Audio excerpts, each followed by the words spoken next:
నమస్కారాలు తెలియజేస్తూ కాంగ్రెస్ పార్టీ కాంగ్రెస్ ప్రభుత్వం ఆగస్టు 26వ తారీఖు నాడు చివెల్ల బహిరంగ సభలో సాక్షాత్తు ఆ పార్టీకి సంబంధించినటువంటి జాతీయ అధ్యక్షులుగా ఉన్నటువంటి మల్లికార్జున ఖర్గే గారు కళ్ళబొల్లి మాటలు చెప్తూ ఓటు బ్యాంకు రాజకీయాల కోసం ఎస్సీల ఓట్లను కొల్లగొట్టేందుకు కాంగ్రెస్ పార్టీ కుట్రపూరిత మోసపూరిత వాగ్దానాలను ఎస్సీ డిక్లరేషన్ పేరుతో అమలు చేస్తామని మాట ఇచ్చి నేటికి కూడా కాంగ్రెస్ ప్రభుత్వం ఏర్పడి సాక్షాత్తు ఆ బహిరంగ సభ వేదికగా ప్రకటించినటువంటి యనుమల రేవంత్ రెడ్డి గారు ఈ రాష్ట్రానికి ముఖ్యమంత్రిగా కొలువుదీరారన్న సంగతి ప్రపంచంతో పాటు రాష్ట్ర తెలంగాణ ప్రజలందరికీ కూడా తెలిసిన విషయమే. ఎస్సీ డిక్లరేషన్ ను వెంటనే అమలు చేయాలని భారతీయ జనతా ఎస్సీ మోర్చా డిమాండ్ చేస్తా ఉంది. ఎస్సీ మోర్చా ఆధ్వర్యంలో నల్లగొండ జిల్లా వ్యాప్తంగా నిర్వహించినటువంటి ఎంఆర్ఓల కార్యాలయాల ఎదుట నిరసన ధర్నా కార్యక్రమంతో పాటు రాష్ట్ర వ్యాప్తంగా కూడా ఉధృత కార్యక్రమాలు చేయడానికి మేము సిద్ధంగా ఉన్నాం. ఎస్సీ డిక్లరేషన్ పేరుతో దళితులందరి ఓట్లను కొల్లగొట్టేందుకు చెప్పిన మాయ మాటలలో ఎస్సీలకు 12 లక్షల రూపాయలు అంబేద్కర్ అభయాస్తం పథకం కింద అందిస్తామని చెప్పి నేటికి కూడా ఆ విధి విధానాలు ఖరారు చేయక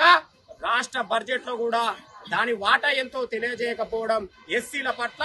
రాష్ట్ర ప్రభుత్వానికి ఉన్నటువంటి వైఖరి ఎంతో స్పష్టంగా కనబడతా ఉంది. ఇందిరమ్మ ఇండ్ల పేరుతో ఇంటి నిర్మాణం కోసం 6 లక్షల రూపాయలు ఇస్తామని అసలు ఇండ్లే లేదు జాగే లేదన్నటువంటి దళిత కుటుంబానికి కూడా ఇంటి నిర్మాణం కోసం స్థలాన్ని కూడా కేటాయిస్తామని చెప్పినటువంటి ఈ ప్రభుత్వం నేటి వరకు బడ్జెట్ లో 1 రూపాయి కేటాయించకపోవడం కూడా శోచనీయంగా కనబడతా ఉంది. దళిత కుటుంబాలకు అండగా ఉంటామని ఎస్సీ డిక్లరేషన్ ను 100 రోజులలో అధికారంలోకి వచ్చినాక పూర్తి చేస్తామని చెప్పి నేటికి 8 నెలలు కావస్తున్నా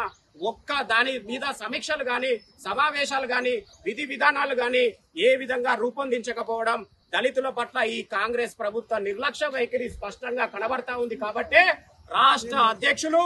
మా ఎస్సీ మోర్చా రాష్ట్ర అధ్యక్షులు గౌరవనీయులు పెద్దలు కొండేటి శ్రీధరన్న గారి పిలుపు మేరకు జిల్లా వ్యాప్తంగా అన్ని ఎంఆర్ఓ కార్యాలయాల ఎదుట నిరసన ధర్నా కార్యక్రమాన్ని నిర్వహించి ఎంఆర్ఓ గారికి శాంతియుతంగా వినతి పత్రాన్ని ఇస్తా ఉన్నాం. మా వినతి పత్రాన్ని తేలికగా తీసుకున్నట్టయితే మా వినతి పత్రాన్ని గనక పరిగణలోకి తీసుకోకపోతే ఈ రాష్ట్ర ప్రభుత్వానికి బుద్ధి చెప్పే విధంగా జిల్లా వ్యాప్తంగా ఉన్నటువంటి దళిత 59 ఉపకులాలను సమీకరించుకొని వాళ్ళందరితోటి కూడా రాష్ట్ర ప్రభుత్వానికి హెచ్చరిక జారీ చేస్తూ రాష్ట్రంలో ఉన్నటువంటి ప్రతి ప్రజాప్రతినిధిని కాంగ్రెస్ పార్టీకి సంబంధించినటువంటి మంత్రులను ఎమ్మెల్యేలను ఎక్కడ కూడా తిరగనీయమనే సంగతి కూడా మేము హెచ్చరిస్తూ భారతీయ జనతా పార్టీ ఆధ్వర్యంలో ఎస్సీ మోర్చా ఆధ్వర్యంలో ఈ యొక్క ధర్నా కార్యక్రమాన్ని నిర్వహించుకోవడం చిట్యాల మండలంలో నిర్వహించుకోవడం